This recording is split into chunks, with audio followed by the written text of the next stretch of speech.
একদিন স্বয়ং নারায়ণ ঠাকুর বামাকে ডেকে বললেন, আমায় এখান থেকে নিয়ে যা। আর সেই ডাকের কারণেই বামাকে খেতে হয়েছিল মার। বামাচরণ তখন প্রায় 15 বছরের এক সরল নিরীহ গ্রাম্য ছেলে। সেদিন গ্রামের নাপিতপাড়ায় বন্ধুদের সঙ্গে খেলে বাড়ি ফিরছিল বামা। সরকার বাড়ির গলি রাস্তা ধরে হাঁটতে হাঁটতেই হঠাৎ তিনি শুনলেন,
সত্যিই পাওয়া গেল নারায়ণ মূর্তি।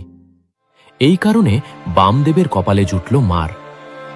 বামাকে ধরে সবাই রাগের মাথায় প্রচণ্ড ধমক আর মারধর করতে লাগল।